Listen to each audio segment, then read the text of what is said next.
হয়েছে প্রায় 1700।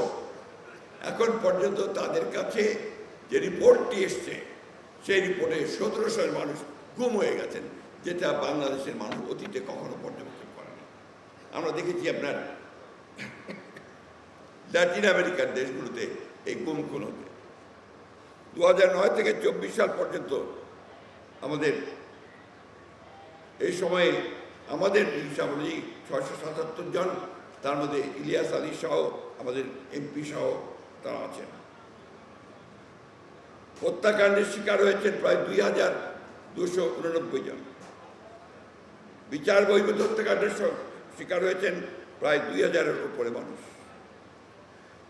আমি এই পরিসংখ্যানগুলোর কথা এই জন্য উল্লেখ করছি যে আপনারা দেখেছেন যে কি পরিমাণ ত্যাগের বিনিময়ে একটি লিবারেল ডেমোক্রেটিক পার্টি বিএনপি তাকে তার গণতন্ত্রের জন্য জনগণের অধিকার আদায়ের জন্য সংগ্রাম করতে হয়েছে।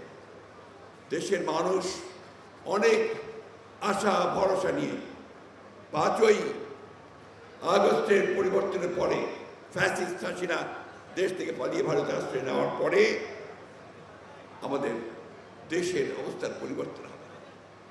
অতি দ্রুত দেশে জনগণের ভোটাধিকার ফিরিয়ে দেওয়া হবে এবং জনগণ তাদের ভোটাধিকার প্রয়োগ করতে পারবেন। প্রয়োগ করে তারা তাদের প্রতিনিধি নির্বাচিত করতে পারবেন এবং গণতন্ত্রকে তার অভিষ্ট লক্ষ্যে পৌঁছানোর চেষ্টা করবেন, গণতন্ত্রের চর্চা।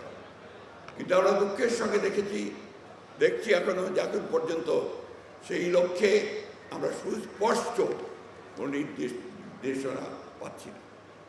ইতিমধ্যে আপনারা জানেন দেশের অর্থনীতির অবস্থা অত্যন্ত শোচনীয় এবং দ্রব্যমূল্য বৃদ্ধি পাচ্ছে, আইন শৃঙ্খলার পরিস্থিতির অবনতি হচ্ছে, ক্রমান্বয়ে শিক্ষা অঙ্গনগুলো বিশেষ করে বিশ্ববিদ্যালয়গুলোতে শিক্ষার কোনো পরিবেশ থাকছে না।